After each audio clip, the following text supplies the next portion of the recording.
রাজধানীতে সাম্প্রতিক সহিংসতার ঘটনায় দায়ের করা ২ শতাধিক মামলায় এ পর্যন্ত ২৫০০ জনকে গ্রেপ্তার করেছে র্যাব ও পুলিশ। এর মধ্যে সহিংসতার মদতদাতা জামাত শিবির ও বিএনপির পৃষ্ঠপোষক আব্দুল আজিজ ওরফে সুলতানকে রাজধানীর উত্তরখান থেকে গ্রেপ্তার করেছে গোয়েন্দা পুলিশ ডিবি।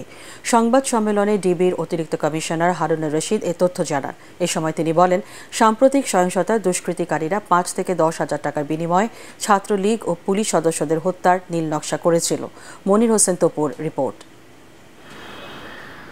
সংবাদ সম্মেলনে জানানো হয়, শিক্ষার্থীদের আন্দোলনে ঢুকে সরকার পতনের আন্দোলন বাস্তবায়ন করতে দেশজুড়ে নৈরাজ্যের হুকুম দিয়েছিল বিএনপি জামাত শিবিরের শীর্ষ নেতারা।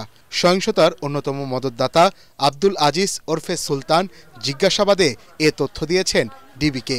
আলম সিদ্দিকী পেটনকে বলছি, আন্দোলনের ভেতর পুলিশে কোবাইলে ১০,০০০ আর আওয়ামী লীগের কোবাইলে ৫,০০০ টাকা, ছাত্রলীগের কোবাইলে ৫,০০০ টাকা।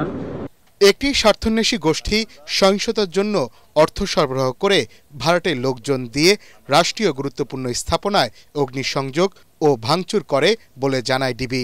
ভাঙচুর করলে কত টাকা, আগুন লাগালে কত টাকা, ছাত্রলীগ মারলে কত টাকা, পুলিশ মারলে কত টাকা, তার ধারাবাহিকতায় নূরে আলম সিদ্দিকী পিঠন তার দোলাভাই আব্দুল আজিজকে দায়িত্ব প্রদান করে।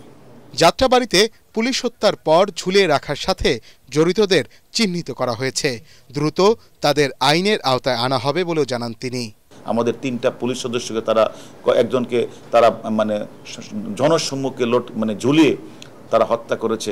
হয়তো তাকে আমরা ফিরে পাবো না, এটা ঠিক, বাট আমাদের এই পুলিশ সদস্যকে যারা হত্যা করেছে তাদের প্রত্যেকের নাম নাম্বার আমরা পেয়েছি।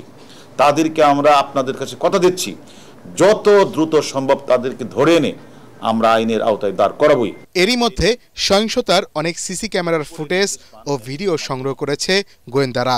সহিংসতায় জড়িত কাউকেই ছাড় দেয়া হবে না বলেও জানায় ডিবি। আব্দুল আজিজকে দায়িত্ব প্রদান করে। মনির হোসেন তপু, এটিএন বাংলা, ঢাকা।